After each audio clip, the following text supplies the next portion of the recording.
कहानी का नाम भूत का सच। एक छोटे से गांव में एक आदमी जिसका नाम विजय था अपनी माँ के साथ रहता था। उसकी माँ बूढ़ी थी पर हमेशा हिम्मती और साहसी थी। गांव वाले मानते थे कि उस गांव के पुराने मंदिर के पास एक भूत रहता है। इस भूत की कहानियां बच्चों से लेकर बूढ़ों तक सभी ने सुनी थी, लेकिन उसे किसी ने देखा नहीं था।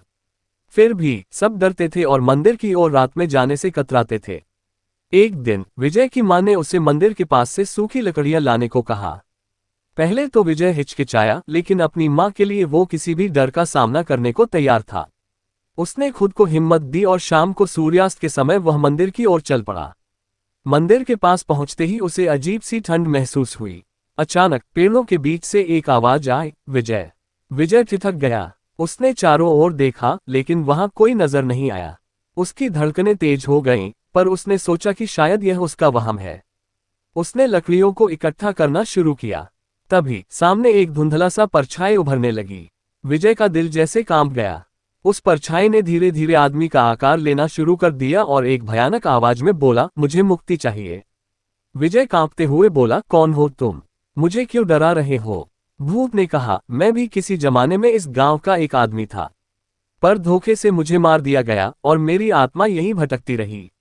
मुझे मेरे परिवार से दूर करके मेरी आत्मा को चैन से रहने नहीं दिया गया। मुझे मुक्ति पाने के लिए एक इंसान की मदद चाहिए। विजय ने थोड़ी हिम्मत करके कहा, मैं तुम्हारी कैसे मदद कर सकता हूँ? भूत ने विजय से कहा, तुम्हें गांव वालों से कहना होगा कि मंदिर में पूजा करें और मुझे शांति से विदा होने दें।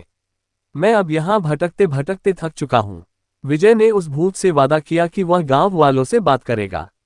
अगली सुबह विजय ने अपनी माँ और गांव के बुजुर्गों को पूरी बात बताई। गांव वाले पहले तो हिचकिचाए, लेकिन विजय की मां ने सबको समझाया कि यह किसी भी आत्मा के लिए कितना जरूरी है। अंततः गांव वालों ने मंदिर में एक विशेष पूजा का आयोजन किया। विजय और उसकी मां ने भी उसमें हिस्सा लिया। पूजा के बाद गांव के बुजुर्गों ने भूत के लिए प्रार्थना की कि उसकी आत्मा को शांति मिले।